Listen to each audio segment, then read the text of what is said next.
PM Modi और BJP के खिलाफ विपक्ष एकजुट हो चुका है, लेकिन जब से विपक्ष एकजुट हुआ है तब से विपक्षी गठबंधन सवालों के घेरे में है।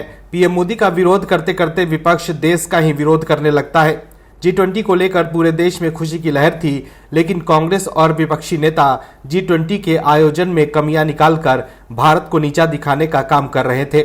वहीं सनातन और हिंदुत्व को लेकर भी कई विपक्षी नेता विवादित बयान दे रहे हैं, लेकिन मोदी सरकार के मंत्रियों ने विपक्ष की पोल खोल कर रख दी है कि कैसे 70 सालों से ये खेल चल रहा है, कैसे बीजेपी ने किया है विपक्ष को एक्सपोज। बताते हैं आपको सब कुछ इस रिपोर्ट में। दरअसल सनातन धर्म विवाद को लेकर केंद्र में सत्तारूढ़ बीजेपी ने विपक्षी गठबंधन इंडिया पर हमले तेज कर दिए हैं। केंद्रीय मंत्री निर्मला सीतारमण ने इंडी गठबंधन को हिंदुओं और सनातन धर्म के खिलाफ बताया है। इसके अलावा केंद्रीय मंत्री अनुराग ठाकुर ने कहा कि इंडी गठबंधन के नेताओं का काम सनातन धर्म और हिंदुओं को अपमानित करके वोट बटोरना रह गया है। एक टीवी चैनल को दिए इंटरव्यू में निर्मला सीतारमण ने डीएम के नेता उदयनिधि स्टैलिन की टिप्पणी को लेकर इंडी गठबंधन पर जमकर निशाना साधा।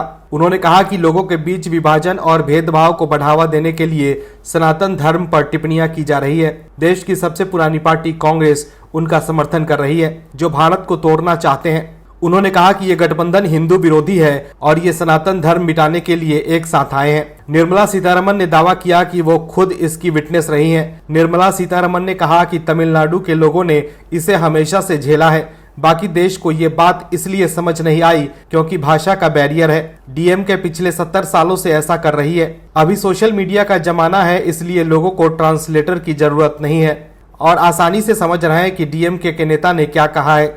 उदयनिधि स्टैलिन के बयान को निर्मला सीतारमण ने संविधान का मजाक करार देते हुए कहा कि उनका बयान मंत्री के रूप में उनके शपथ का भी उल्लंघन है।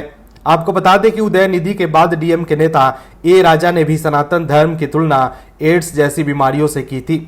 वहीं बिहार के शिक्षा मंत्री और आरजेडी नेता चंद्रशेखर ने धार्मिक ग्रंथ रामचरितमानस पर एक बार फिर से विवादित बयान दिया है। चंद्रशेखर ने एक कार्यक्रम के दौरान कहा कि रामचरितमानस में उल्लेख किए गए कुछ कंटेंट पोटेशियम साइनाइड के बराबर है। उन्होंने यहां तक कह दिया कि जब तक इसमें पोटेशियम साइनाइड रहेगा तब तक मैं विरोध करूंगा।